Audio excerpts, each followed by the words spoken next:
La violencia en las asambleas de Morena. Jalisco entre el combate a la corrupción y la simulación. Y además, hoy con un tema internacional, Latinoamérica en llamas, conflictos en Ecuador, Argentina, Perú y Uruguay. Acompáñenos.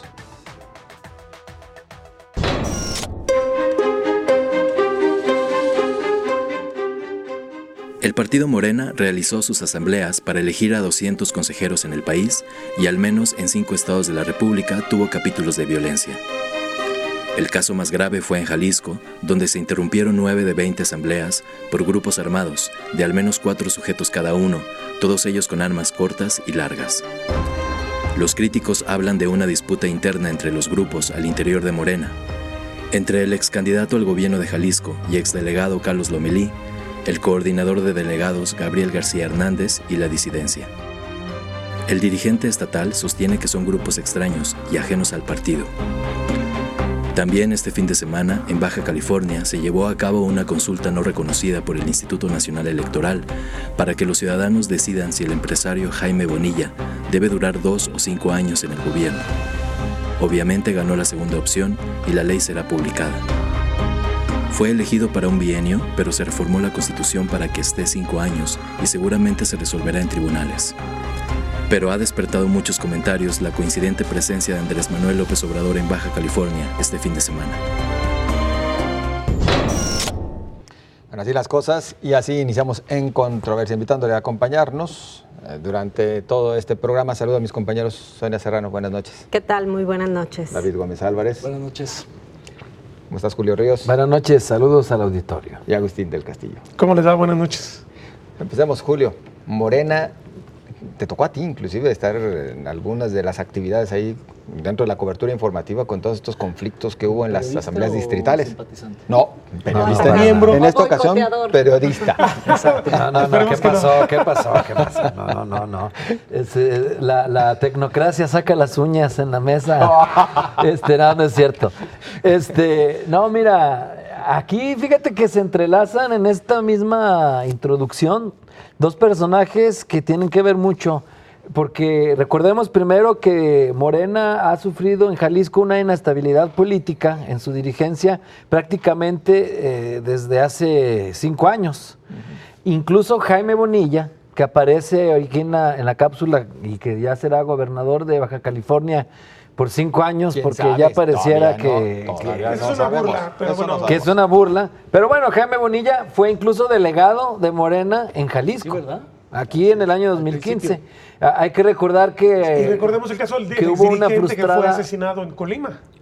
Pues desde que él salió, ya no ha habido una estabilidad política. Pero pues eso no. Exactamente. Exacto. Entonces llegó Jaime Bonilla, hay que recordar que se frustró desde entonces la elección en la cual iba a participar Salvador Cosío, por cierto, en aquel tiempo como dirigente de Morena, iba a buscarla, no lo logra porque queda esto congelado. Ya después llega el grupo de Lomelí, se hace de las riendas del comité estatal y luego a través del grupo de Hugo Rodríguez Díaz. Actualmente pues se habla de 3 grupos que disputan el control de Morena, que en realidad son 2, el de Carlos Lomelí junto con el de Hugo Rodríguez y el del senador Alejandro Peña, que ahora controlan la delegación estatal a través de Zazueta y que él es del mismo grupo de Gabriel García, que es el que controla todas las delegaciones a nivel nacional. Entonces, pues, esto que ocurre en un inicio, no había nada que sorprendiera respecto a lo que nos han acostumbrado históricamente los partidos políticos de sus elecciones, ¿no? Se hablaba de mapaches, se hablaba de cachirules, se hablaba de compra de votos, de 150 pesos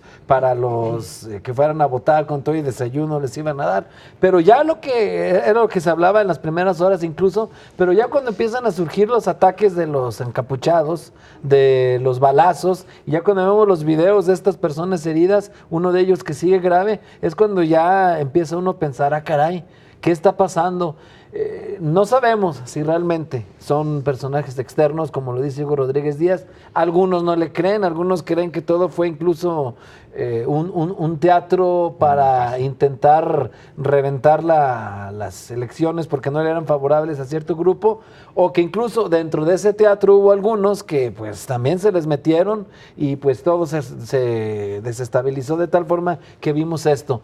Sin duda preocupa que el presidente o no quiera o no pueda meter control en su partido. Cualquiera de las dos hipótesis es preocupante, a menos que de veras sea como algunos dicen, que todo va encaminado a desmantelar Morena y a que se fortalezca el otro partido nuevo que ya están, el Frente por la Cuarta Transformación. Me parece inverosímil, ya que desde siempre el proyecto del presidente ha sido que Morena sea transeccional. Si no con él, con alguna otra figura que podría ser Sheinbaum o Ebrard, pero todo va enfocado a eso. Si no, no entenderíamos el por qué las preferencias presupuestales van encaminadas a los programas sociales para asentar ahora sí este proyecto de Morena que pase el sexenio. Bueno, transeccional el proyecto de López Obrador, ya bajo qué figura de partido, porque hay quienes aseguran que Morena todavía no es partido, pues es otra cosa, ¿no? Sí, yo creo que lo que estamos viendo en el país es la desestructuración de todos los partidos políticos. La diferencia está en que, a diferencia, por ejemplo, de Acción Nacional, que es un partido históricamente institucionalizado, con una tradición institucional, con prácticas, con tradiciones, con inercias, buenas y malas, pero con una cierta lógica institucional, al momento de enfrentar una crisis tras una derrota o un escándalo de corrupción o alguna cuestión que sacuda desde sus cimientos a un partido como Acción Nacional, no lo deja que se derrumbe de la manera en que, por ejemplo, ahora los movimientos, como Movimiento Ciudadano, Movimiento de Regeneración Nacional, u otras organizaciones políticas mucho más flexibles que trabajan en red, cuyas autoridades o liderazgos son mucho más carismáticos que burocrático-legales, cuando entran en una crisis no tienen, digamos, el soporte institucional para enfrentarla. Y en el caso de Morena, me parece que enfrenta una contradicción doble. Y no es solamente para el caso de Jalisco, porque en otras entidades de la República sucedió algo semejante. Quizá no con el grado de violencia que vimos acá, pero sí con un, digamos, desacomodo muy drástico que está desacomodando al partido en su conjunto. La doble paradoja que enfrenta Morena es, por un lado, que hay una expectativa de triunfo muy importante de cara al 21 y por supuesto al 24, que seguramente se va a traducir en muchos triunfos, quizá no tantos como en el 18, pero seguramente más de los que puedan procesar. Y por otro lado hay una carencia de liderazgos y de autoridades directivas del partido brutal, porque prácticamente en ninguna entidad ni a nivel nacional tiene una estructura suficientemente consolidada. Tan es así que la actual presidenta, Jade Cole, pues prácticamente no controla el partido. Ella misma ha sido fuertemente cuestionada para continuar dirigiendo el partido. Nadie confía en nadie, los padrones son inconfiables, los estatutos están impugnados, las estructuras están cuestionadas. Es decir, es un auténtico movimiento, no en el sentido de digamos, un movimiento ciudadano social, sino un movimiento político, pero que todavía está lejos de estructurarse e institucionalizarse. Y eso, pues, en efecto, al momento de una campaña, de un momento electoral, sí le da ventajas porque se mueve más rápido, reacciona más ágilmente, tiene, digamos, la posibilidad de convertirse, como sucedió en el 18, en un tsunami electoral, pero al momento de enfrentar crisis, de procesar candidaturas, de reaccionar frente a las instituciones y al Estado, tiene muchas dificultades. Y ese es como una especie de niño adolescente en pleno crecimiento que es torpe en sus movimientos, pero todavía es mucho más ágil que un viejo más esclerótico, más anquilosado, pero que es mejor comportado como los partidos viejos PRI o PAN. Y hay quienes dicen que más bien el que salga a relucir la violencia de la manera como se vio este fin de semana, pues más bien les recuerda también a aquel PRD en sus orígenes, en el que también era con gente dura, y del cual además vienen muchos de ellos. Sí, yo creo que hay una combinación de varias cosas. Yo no creo que sea una novedad de partidos políticos desestructurándose. Yo más bien lo que creo es que los partidos se comportan así con las expectativas de poder. Y en el caso de Morena, que arrastra justamente prácticas que se habían registrado antes en el PRD, en el PT y en algunos de los otros partidos de donde vienen la mayor parte de sus integrantes. Es por eso que ahora, al reproducirse, pero mucho más visibilizado por ser el partido en el poder a escala federal y por las expectativas de triunfo que tiene en el caso de Jalisco, es que nos damos más cuenta, pero en realidad las disputas en esos partidos así habían sido.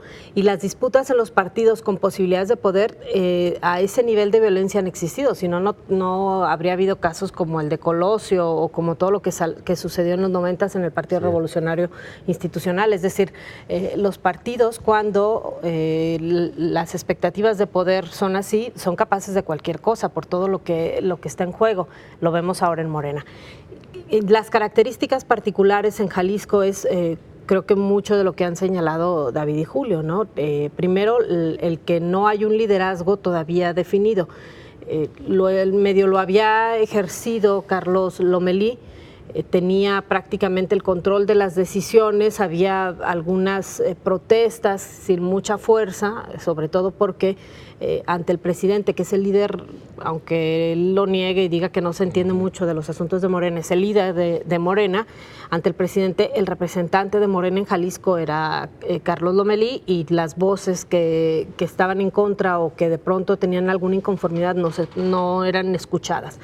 Luego, cuando se da la salida de Carlos Lomelí por los problemas que tuvo con sus empresas, él ha querido mantener ese control. Sin embargo, este grupo que forma Hugo Rodríguez, que habían llegado antes al proyecto de López Obrador, encuentra también una posibilidad de irse independizando y también consolidando algunos espacios o pensando que pueda tomar el control que perdió un tanto Carlos Lomelí.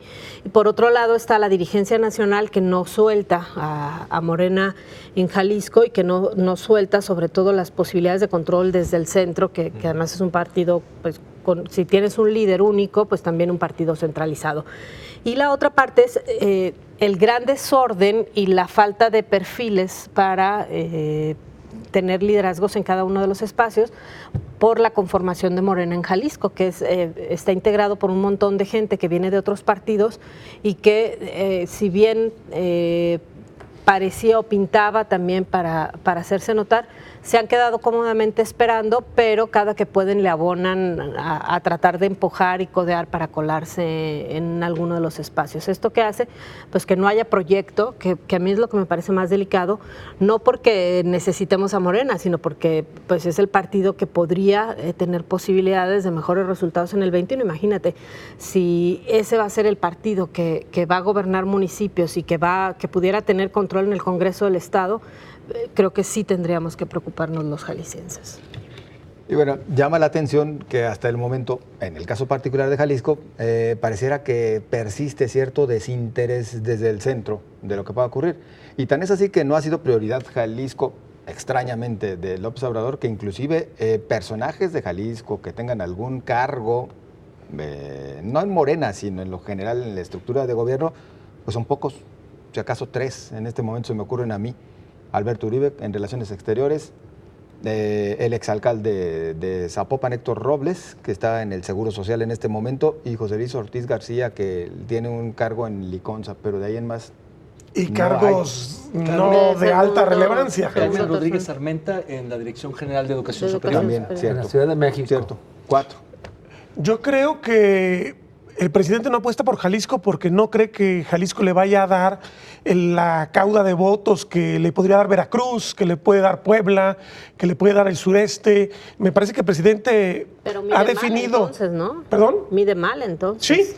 Digo, Jalisco es un estado absolutamente relevante y además el triunfo parcial. Evidentemente no pudieron arrebatarle a Enrique Alfaro el estado, pero lo rasparon tremendamente. Una de las cosas con las que no ha podido lidiar Enrique Alfaro como gobernador ha sido con ese crecimiento súbito que tuvo Morena. Él no esperaba a Morena como oposición en un tiempo tan corto. La ola de Andrés Manuel López Obrador fue algo que no tenía reflejada o pensado como una situación adversa que él iba a enfrentar. De hecho, me parece que no ha sabido asimilarlo, y esto es parte también de la lectura que hay que dar con Morena, pese a su desorganización, pese a que no tiene cuadros, pese a que no es una institución. A mí me parece que es una mala noticia que no sea institución, porque creo que los partidos políticos tienen que ser institución, tienen que representar ciertas ideas, ciertos proyectos, como bien dice Sonia. Si van a gobernar, pues necesitamos saber cómo van a gobernar, por ejemplo.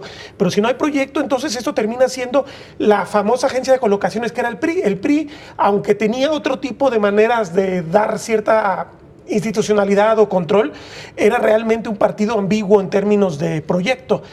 Pareciera que eso es una herencia que da el PRI, pero debido a la inmadurez, como decía David, de Morena, que es un partido que nació muy rápido, que creció muy rápido, que llegó al poder muy rápido.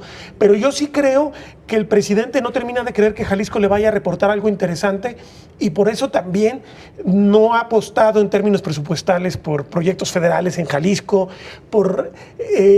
de hecho acepta incluso que el gobernador Alfaro, por lo menos públicamente, ya no hay un ataque, ya no hay señalarlo, ya no hay un enfrentamiento, aunque tampoco le hace mucho caso. O sea, hay algunas cosas que sí ha tomado, como el tema de la línea 3, pero me parece que para el proyecto del presidente Jalisco no cuenta, y en ese sentido pierden los jaliscienses completos, pero Morena también en particular, porque entonces, ¿qué va a pasar con esta imagen con la que van a llegar a las elecciones intermedias a nivel del estado de Jalisco? Tal vez Morena va a perder una gran oportunidad de agarrar una buena tajada de pastel en Jalisco. Yo no dudo que a nivel nacional, pero Jalisco quizás vaya a perder la oportunidad del presidente. Y bueno, también como el tema era el tema de lo de Baja California, pues digo, no sé en qué momento vamos a entrar a eso. No, pues ya. Pero me parece que es una cosa tremenda para una democracia que es institucional, que un tipo se le ocurra que quiere que 1.5% del padrón le dice que sí sea gobernador por 5 años. Pues imagínate, con eso pues cualquiera puede hacer su consulta y hacer lo que le dé su regalada gana. No, impresentable eso, Sí. Inadmisible bajo cualquier circunstancia. Le está provocando un costo político a Morena dentro de Morena. Hay muchos desmarcados ya en Morena. Eso es una cosa que al presidente le debe preocupar. Tenemos un minuto, David. Sí, a mí me parece que en general Morena está tan estructurado en torno a la figura presidencial, al liderazgo de López Obrador, que le va a costar mucho trabajo estructurarse como partido político, y en efecto es una agencia de colocación muy codiciada porque ahora tiene la posibilidad de colocar a muchos, y entonces no solo no tiene una ideología clara, porque además el presidente es ambiguo en muchos de los posicionamientos centrales que podrían definir programática e ideológicamente un partido, sino que además son fracciones y son corrientes y los estatutos son débiles, y eso está pasando en muchas democracias del mundo y en otros partidos de México, donde los partidos están entrando en crisis y son fundamentales para la vida pública y democrática del país, porque son las bisagras que articulan, digamos, al electorado, a la sociedad, a los ciudadanos con el poder. Entonces, esa pieza, cuando nos falle, va a tener muchas más repercusiones que cuando fallen otras piezas del entramado institucional mexicano. Se parece al PRI, pero en los defectos. Si es que el PRI hubiera tenido virtudes, en esas no se parece. En esas no se parece. Nosotros vamos a la pausa.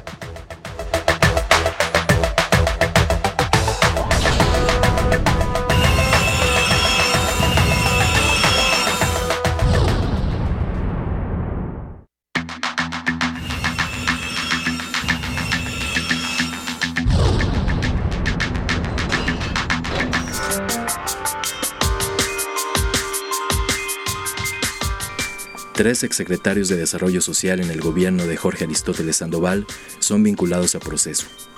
Es por el delito de uso ilícito de atribuciones y facultades contemplado en el artículo 152, fracción 7 del Código Penal del Estado de Jalisco. Dentro de las dos audiencias, se reconoció que no quedaba demostrado el beneficio económico. El juzgador les dictó resguardo domiciliario a los tres y solo podrán salir de sus casas con fines de trabajo, estudio y salud. Mientras esto sucede, el periódico NTR da a conocer que la jefatura de gabinete del gobierno jalisciense, encabezada por Hugo Luna Vázquez, ha gastado de enero a septiembre 6.500.000 pesos en gasolina, lubricantes y aditivos, aunque solo tiene 5 vehículos en asignación. La respuesta fue en el sentido de que se trata de una falla del sistema y la plataforma es un espacio de la administración anterior. El gobierno atinó solo a inhabilitar la página de transparencia que tenía 10 meses con el error. Bueno, pues entramos en materia. Y de alguna manera por eso se hablaba del combate a la corrupción y la simulación, lo cual algunos señalan, o que por lo menos esto se ha convertido en una justicia selectiva, dicen otros, y en otro sentido hay quienes hablan de que pues se toman casos nada más para manejarlos por algún tiempo, aunque posteriormente todo regrese a como se encontraba con antelación. Sonia. A ver, primero del caso de Cedis. A mí lo que me parece un poco preocupante de este caso es que la Fiscalía Anticorrupción se haya prestado a lo que está haciendo. Más allá de que sea justicia selectiva o no, era un caso en el que cuando se había hecho la investigación y la auditoría se había determinado que no había elementos para presentar la denuncia penal y luego de repente vienen las presiones hacia la Fiscalía y hacia la Contraloría. ¿De qué tipo son las presiones o qué es lo que le condicionaron a la Contralora y al fiscal anticorrupción? Me parece muy delicado que esto suceda y más cuando el sistema anticorrupción está comenzando a marchar. Que tendría que revisarse el proceso que se siguió en la asignación de recursos, seguramente sí, y me parece que por lo que han documentado pudiera haber algunas inconsistencias en la integración de los expedientes. Sin embargo, el mecanismo que hay en este programa en particular de que sea un comité el que decida cuáles son las organizaciones que cumplen con los requisitos, a menos que exista una orden de los secretarios para este comité de haberle dicho, oye, tienes que incorporar a esta asociación determinada, entonces sí habría responsabilidad, porque en el derecho penal me parece que ir sobre quien comete la falta es un principio básico. Y la forma en que ayer, en lo que han relatado los compañeros que estuvieron en la audiencia, se forzaron las cosas, por ejemplo, que los ministerios públicos ni siquiera sabían cómo se llamaba la dependencia a la cual habían pertenecido estos funcionarios y son quienes están haciendo los señalamientos. Claro. Que cuando termina la audiencia, el juez ya tenía redactada su resolución. O sea, muchas cosas que termina por ser sospechosas según el relato de los compañeros que estuvieron en la audiencia. Que incluso la resolución, perdón, él la leyó antes de siquiera escuchar también a la defensa, ¿no?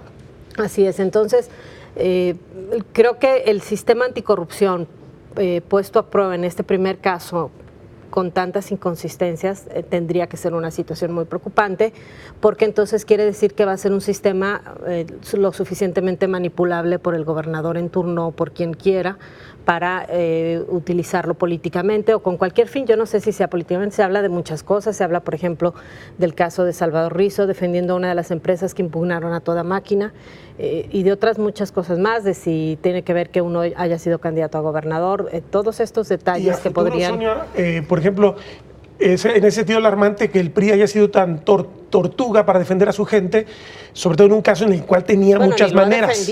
Bueno, si hoy por lo menos emitió algo. Pero ese comunicado, pero evidentemente también es político porque el ex candidato a gobernador es una carta importante del PRI de lo poquito que tiene para enfrentar las elecciones intermedias. Pero bueno, ese es un asunto de los partidos. Yo creo que lo más preocupante en este caso es que la Fiscalía Anticorrupción y el sistema anticorrupción, también representado por la Contralora, se presten a una situación como esta y pongan en tela de duda el trabajo que se ha venido haciendo y del que tanto se ha hablado, que podría ayudar a resolver los graves problemas de corrupción que existen en el Estado, ¿no? Ahora, es que me parece que Sonia es muy importante que comparara esto que hicieron con este asunto del anterior gobierno con lo de A Toda Máquina, y entonces si comparamos el modo en que operó A Toda Máquina, si en realidad no tendría que estar más preocupados y ocupados además en procesar ese tema que tiene mucho más... Bueno, en A Toda Máquina ni siquiera han querido decir quiénes son los imputados en la denuncia que se presentó, ¿no? En este caso sí se guardó. Exactamente, y en el caso de los secretarios, lo primero que hace el fiscal es salir a decir quiénes son los señalados, ¿no? Entonces, esas cosas son las que hacen pensar que la Fiscalía se está prestando a montar este teatro mediático. Sí, y es terrible, y seguramente están pensando, si el presidente de la República lo hace, porque también nos queda claro, yo creo, que lo que pasó con Medina Mora, por ejemplo, o el caso Collado, ese tipo de asuntos donde han puesto la lupa, ha sido mucho en vista de las prioridades del presidente o de las cosas que él quiere desmarcarse o enemigos políticos del pasado. Evidentemente van a tener que trabajar mucho porque en el fondo probablemente el presidente quisiera indiciar a Felipe Calderón. Y yo digo esto porque Felipe Calderón tiene una omnipresencia en el discurso presidencial que no tiene ningún otro personaje de la oposición. O sea, lo están creciendo y Felipe Calderón está construyendo su nuevo partido y parece que le están dando publicidad por parte de la propia administración federal. Pero este es un mal ejemplo que está cundiendo y Enrique Alfaro me parece que está tratando de decir, bueno, si ellos lo están haciendo, pues no se va a notar mucho que nosotros utilicemos de forma facciosa toda la estructura anticorrupción. Pero entonces, ¿de qué diablo sirve que te empeñes en construir una estructura de este tipo si la vas a utilizar de este modo? La vas a desprestigiar y vas a llegar a la mitad de tu administración y no te van a creer nada. Porque además tenías la gran oportunidad con el tema de A Toda Máquina de poner una demostración de que tú sí ibas contra tus propias irregularidades. Y la verdad es que nomás... que no había irregularidades. Exactamente, pero demostrarlo tajantemente. Claro. Y esto es una situación que a mí me parece que es muy alarmante. David. A ver, a mí me parece que la situación sí es muy complicada. Me parece que no va a salir bien librada la Fiscalía Anticorrupción en ningún caso. Si se les vincula al proceso y eso tiene mayores consecuencias, es decir, si se detiene, ya están vinculados al proceso, pero si se les detiene... eso sería gravísimo, aunque saldrían rápido con algún amparo o algún tipo de defensa. Si los terminan exonerando y los desvinculan a proceso después de que se desahoguen todas las investigaciones, pues va a quedar como una salida en falsa. Es decir, me parece que el debut de la Fiscalía Anticorrupción es un debut muy riesgoso que... pase lo que pase, creo que ya salió mal. Y eso, en efecto, le pega al sistema anticorrupción en su conjunto y le pega, pues, a la Procuración de Justicia. A mí me parece que habiendo tantos peces gordos sueltos, tan conocidos, tan sonados, de los cuales se sabe mucho y lo saben perfectamente el exgobernador Aristóteles, el gobernador Alfaro. ¿El caso Cruz Esmada? Pues muchos nombres, pero ahí están. Y de los cuales hay indicios, me parece que empezar por un caso tan endeble, donde además políticamente es tan sensible y sobre todo que esa lista está encabezada por uno de los pocos políticos que generan consenso en la clase política de íntegros, de probos y hasta de ingenuos, me parece un despropósito descomunal. Y eso me preocupa mucho porque en efecto le afecta a la imagen del conjunto del sistema anticorrupción, que es, en el caso de Jalisco, uno de los más avanzados, que tampoco ha dado resultados. Por más que sus defensores digan que hay resultados, no los hay. Lo único que hay es la integración de un sistema en su totalidad, pero con piezas muy endebles, precisamente como esta y otras más que hemos visto cómo no han podido dar resultado y sobre todo no hay un ensamble en su conjunto. A mí me parece que efectivamente hay una lectura inevitable política del asunto y me parece que eso tiene que ver muchísimo con el cálculo político que también tiene que tener una figura como el fiscal anticorrupción. Se deslindaba el gobernador de este asunto diciendo que era autónomo. No es cierto. El fiscal anticorrupción lo nombró a partir de una terna el Ejecutivo Estatal con un proceso de valoración del Comité de Participación Social que de ninguna manera ellos, digamos, determinaron. Validaron, hicieron opiniones, emitieron expresiones, pero al final del día fue la terna que mandó el Ejecutivo y que hoy, por supuesto, que actúa con implicaciones políticas. Yo no sé si él sea ingenuo o haya tenido un mal cálculo político, pero me parece que para hacer su primer saque después de 1 año y medio es un primer muy mal saque. Y el apretón económico que le da unos días antes. Que lo liberan, además. Que luego se lo liberan justo en esos días, ¿no? Que pues suena chistoso. ¿Venganza política, Julio? Bueno, no lo sabría decir a ciencia cierta, pero lo que sí está a la luz es que el caso está endeble.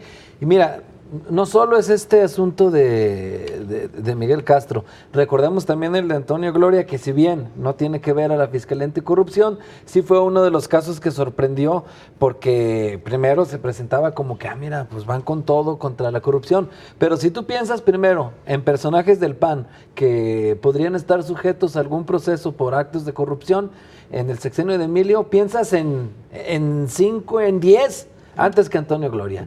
Igual con mismo esta, caso. igual el mismo El caso más con nerd. el PRI, exactamente. También tú podrías El que se va a pensar, dejar. tú podrías pensar en 5, 6, 7, 8, 9, 10 personajes antes que Miguel Castro.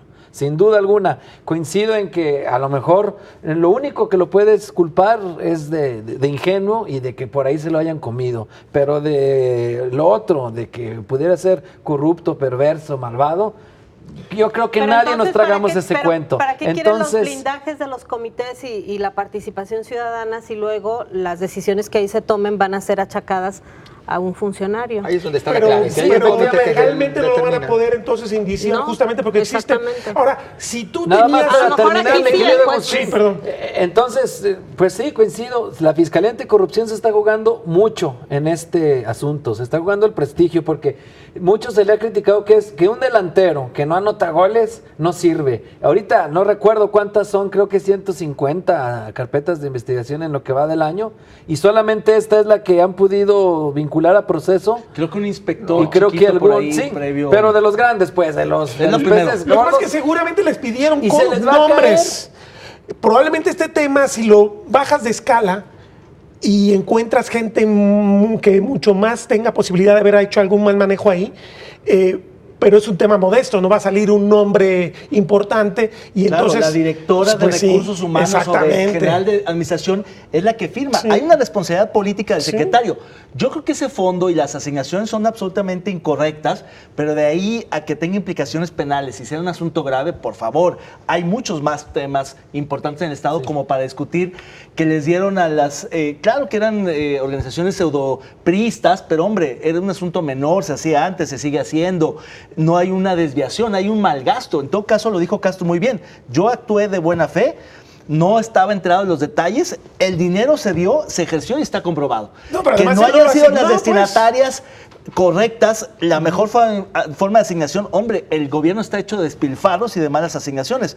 Los que se han desviado Que no recursos debería, están ¿no? libres, Pero que son además otros. habrá que ver algunos detalles. Por ejemplo, entre las primeras que se descartan estaba Códice, ¿no? Porque Rodrigo Rincón alguna vez trabajó y tú dices, bueno, es la asociación Sí, chambean, más seria y chambean que todo el hay día en del SIDA, trabajo con el SIDA. con la comunidad lésbico-gay, ¿no? Con mucho ¿Cómo puedes prestigio. decir que es una agrupación Simulación, fantasma o una simulación, no? Pero entonces también las restricciones terminan siendo cosas que no permiten hacer, o tendrías que tener otro tipo de candados distintos, porque Claro. si tienes un personaje que hizo un trabajo muy importante como ONG y después por alguna razón está en el gobierno, no puedes condenar el trabajo, que además es un trabajo que no hacen muchas ONGs. Claro. Y que no hace el es gobierno, además. Exactamente, o sea, me parece que entonces los candados están hechos de forma inadecuada porque no estás beneficiando realmente a la sociedad, que es lo que Y más busca. ahora que hay este- campañas de desprestigio tan fuertes contra las ONGs, ¿no? Flaco Exactamente, favor hace esto. exactamente. Pero nada más a propósito de lo que mencionan de las vinculaciones al proceso, sí hay otras ya, ¿no? En los casos de Pero en pensiones y la secretarios- compra de medicamentos, Sí, un bueno, sí, exdirector ahí de sí hay, pensiones ahí sí hay. y otras dos Lo que pasa es que personas. esas no las Es decir, puedes sí hay vender. más vinculados. No, con grandes nombres. Lo que pasa es que también si crees que la gente Peces quiere grandes gordos. nombres, bueno, lucha No contra hay. la corrupción y ya saldrán y trabaja serio. El problema es que estás poniendo mucho Tú a piensas todo en otros peces el gordos esquema. antes que lo que está Que ocurriendo. la lucha Y contra esos la peces corrupción gordos siguen no impunes. necesariamente tendrá que terminar siempre, y también esto creo que sí deberíamos quitarnos de la cabeza, en ver a la gente en la cárcel, ¿eh? Sí, Es claro, lo en que pasa es que ver la que gente se quiere resarza el sangre y daño. quiere grandes Sí. peces, pero ciertamente el combate a la corrupción tiene que estar en varios lados, pero creo que hay suficientes elementos y antecedentes y personajes todavía ahí a los cuales sí se les podría perseguir. Claro, la corrupción hay que atacarla de otras maneras y en otras partes, pero me parece que no está clara cuál es la prioridad de la Fiscalía Anticorrupción. Es decir, ¿por qué de las 700 carpetas esta es la primera?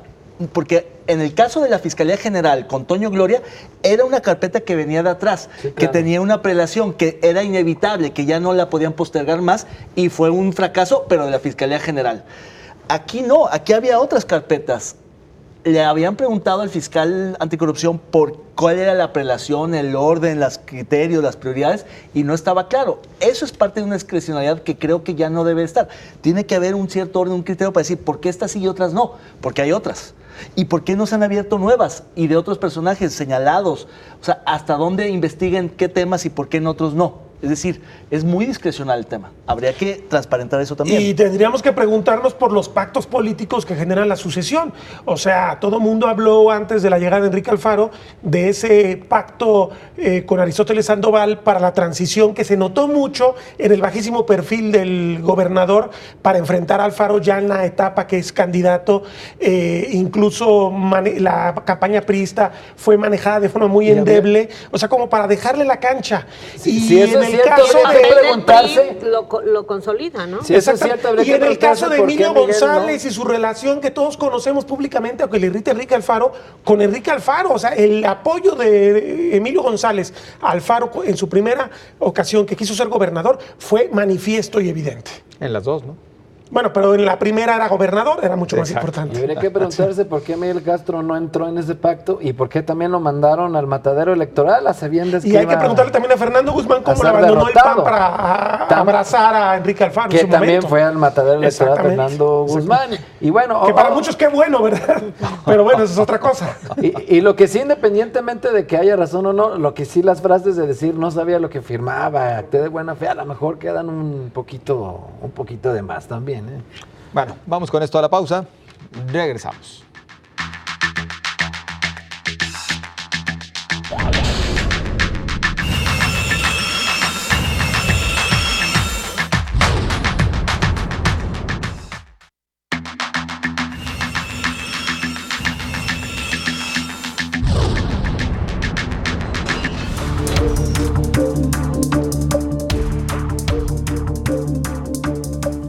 Las decisiones económicas del presidente Lenín Moreno han despertado a los ecuatorianos y las protestas violentas, pero también a actos de represión y grupos paramilitares.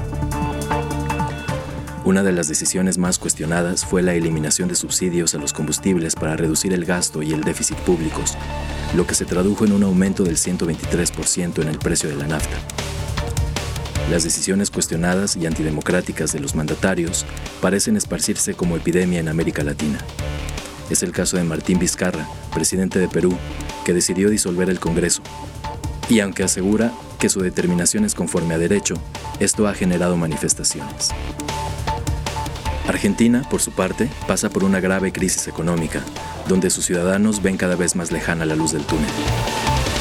Mientras tanto, en Uruguay hay sentimientos encontrados. Entre una economía estable y ejemplar, el pueblo uruguayo despide a Eduardo Bleyer, detenido, torturado y asesinado por la dictadura militar de ese país.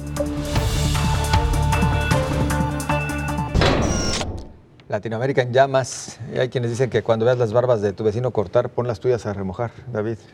Así es, pues hay una ola de una crisis institucional en toda América Latina por muy diversas razones y con efectos también bastante distintos, pero lo cierto es que estamos viendo una fragilidad institucional en el subcontinente latinoamericano que no se había visto desde la caída de las democracias, los golpes de Estado y las regresiones autoritarias.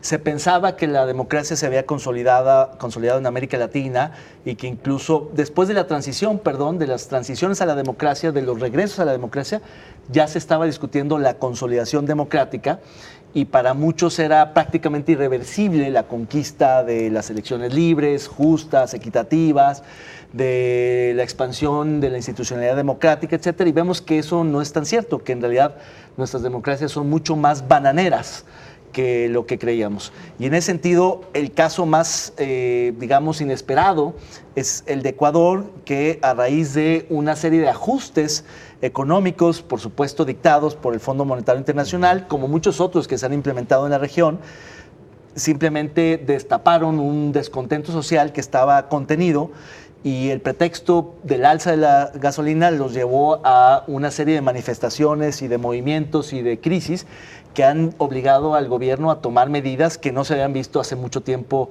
en ningún país excepto en Venezuela, que es ordenar la represión, el repliegue de los políticos y el cambio de sede de la capital Quito a Guayaquil, al menos temporalmente y de forma parcial. Eso no lo habíamos visto, es decir, pusieron en jaque al Estado ecuatoriano, cosa que no había ocurrido.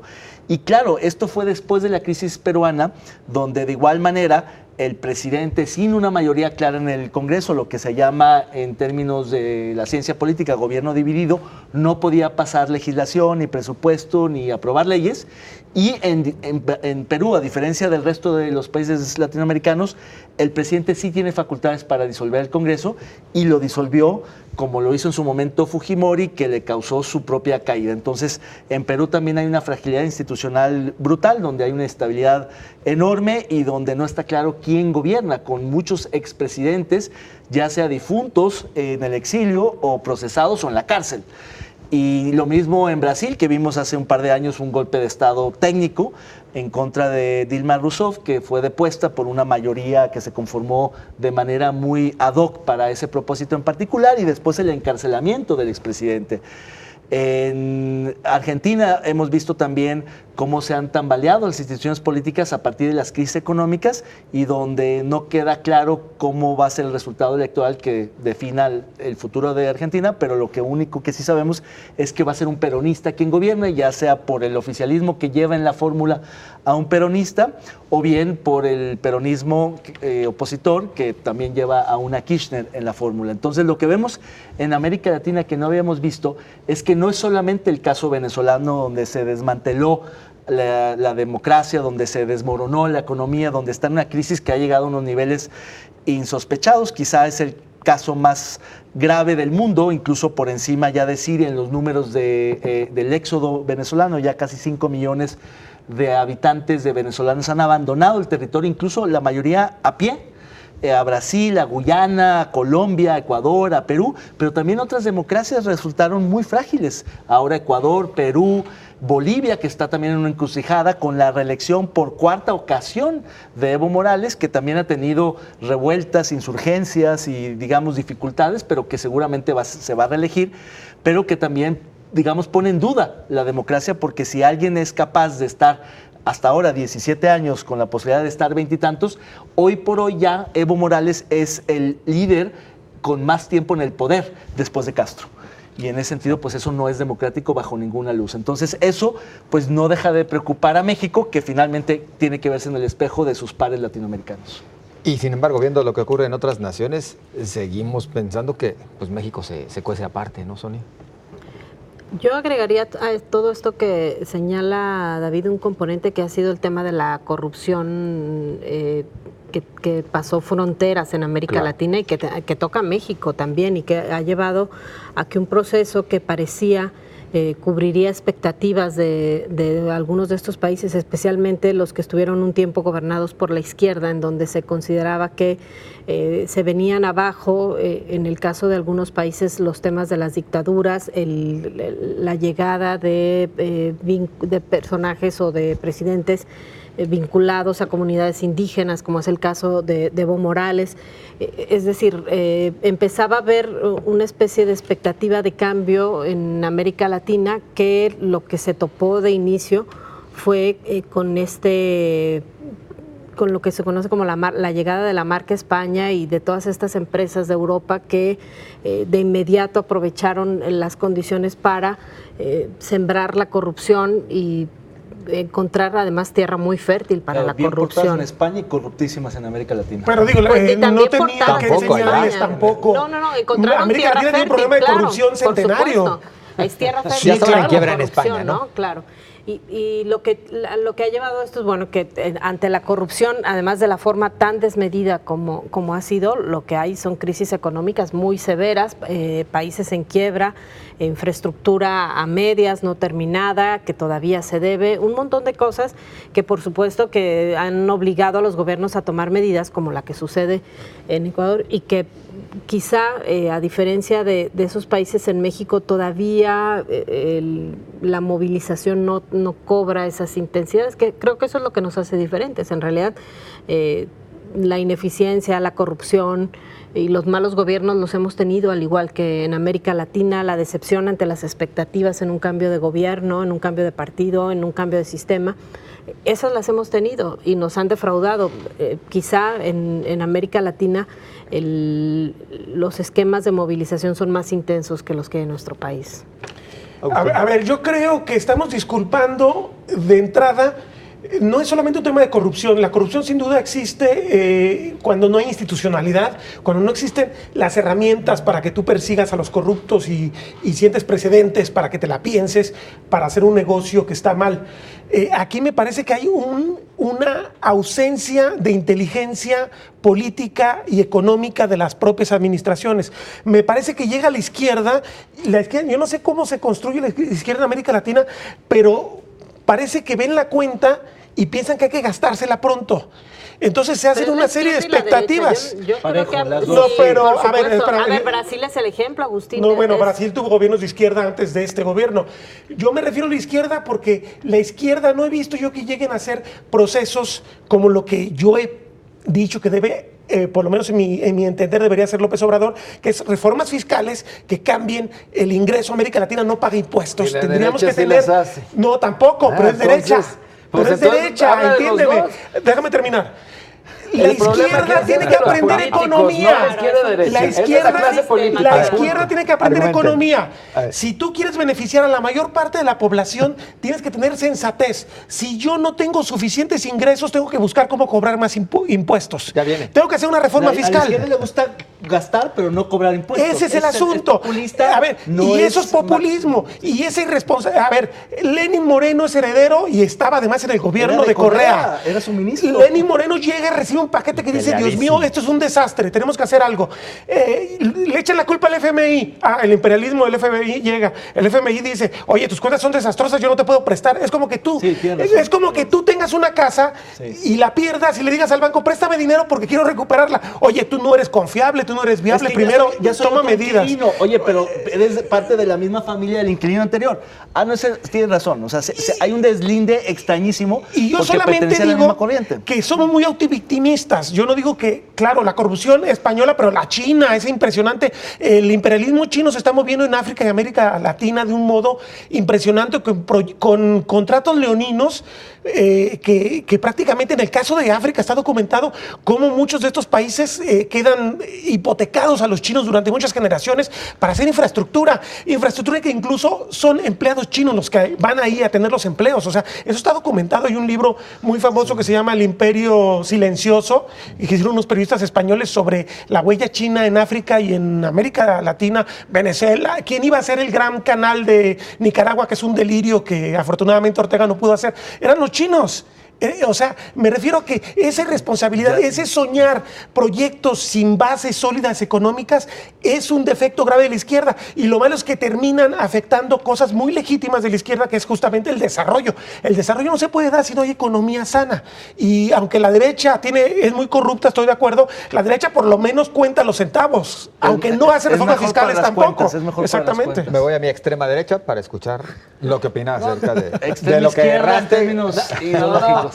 Nada más ser más precisos. Toda esa proclividad a la corrupción y a malgobernar y a tener esos desastres es de la clase política latinoamericana, sea izquierda o sea derecha. Así de sencillo. Sí, pero me parece desafortunado porque la izquierda tuvo su gran oportunidad y pudo encabezar grandes gobiernos aquí en América Latina. Chile. La izquierda en Chile sí ha sido mucho más progresista, ha sido mucho más... Es izquierda liberal.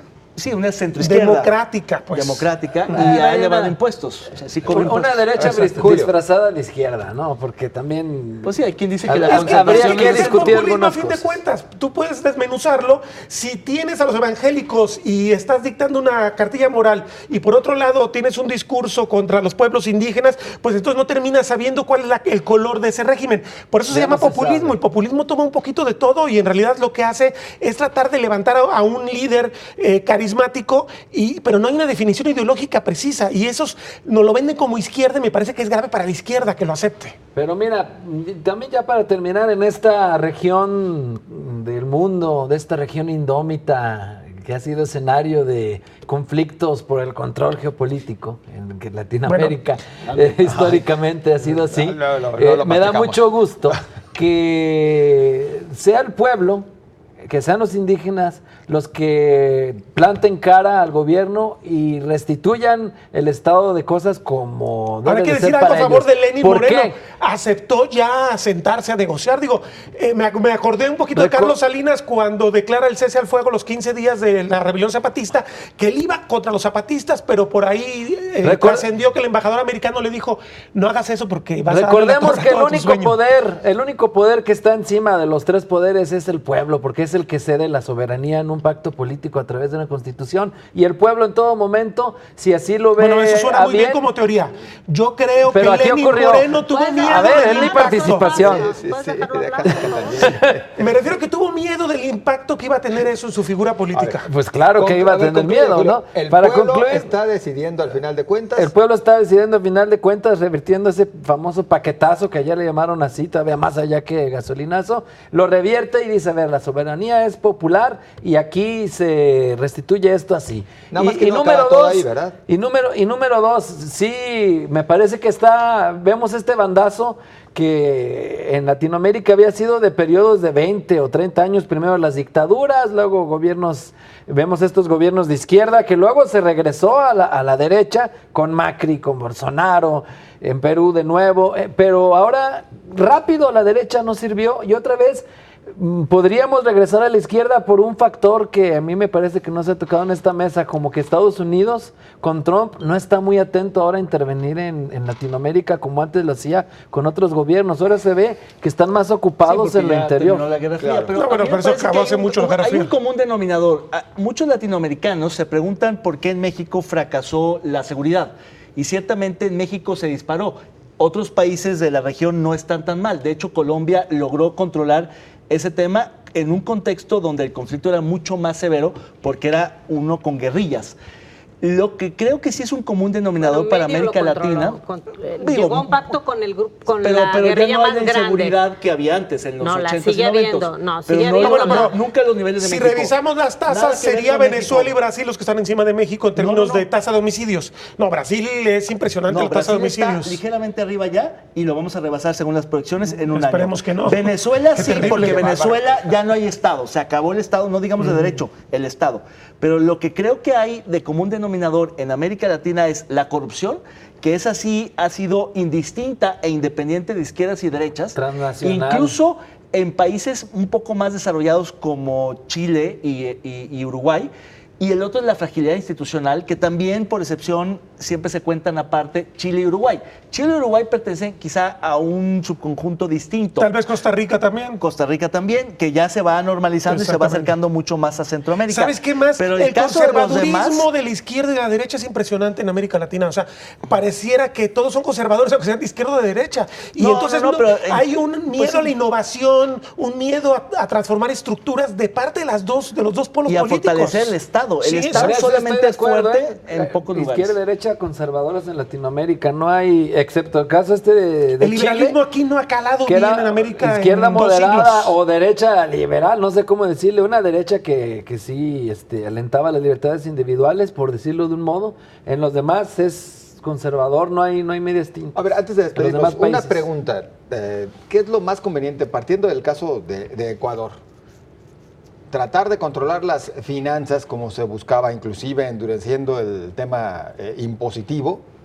¿O atender la demanda del pueblo, que al final de cuentas también dice, bueno, es que a mí no me subas impuestos y Pues yo hazle creo como que esa quieras? pregunta que No haces, tienes más bien opción más que deberíamos las dos. preocuparnos porque se aplique en México. A ver, Obviamente mira, en que el caso de debemos la estar- gasolina, Estamos Porque eso tomando que ese acabas de ejemplo, estamos comentar- tomando ese ejemplo, lo quiero aplicar José justamente Ángel, para me parece muy aplicar importante aquí. decir, ¿a quién beneficia el subsidio de la gasolina cuando es ciego, cuando es para todos, al que consume más gasolina? Obviamente, si tú tienes la inteligencia de ofrecerle a las ricos. comunidades indígenas de Ecuador, tú tienes preferencia, te voy a dar estos beneficios bajo ciertas condiciones, tú no tienes que dar marcha atrás, pero estás dándole un subsidio a los que necesitan el Focalizado, subsidio. se llama Fue un mal eso. mensaje entonces, porque la Claro. protesta la iniciaron los transportistas. Déjame decirte, Claro. en México el gasolinazo se absorbió de forma tan impresionante que López Obrador puede decir lo que sea, pero está cobrando gasolina a un precio más real.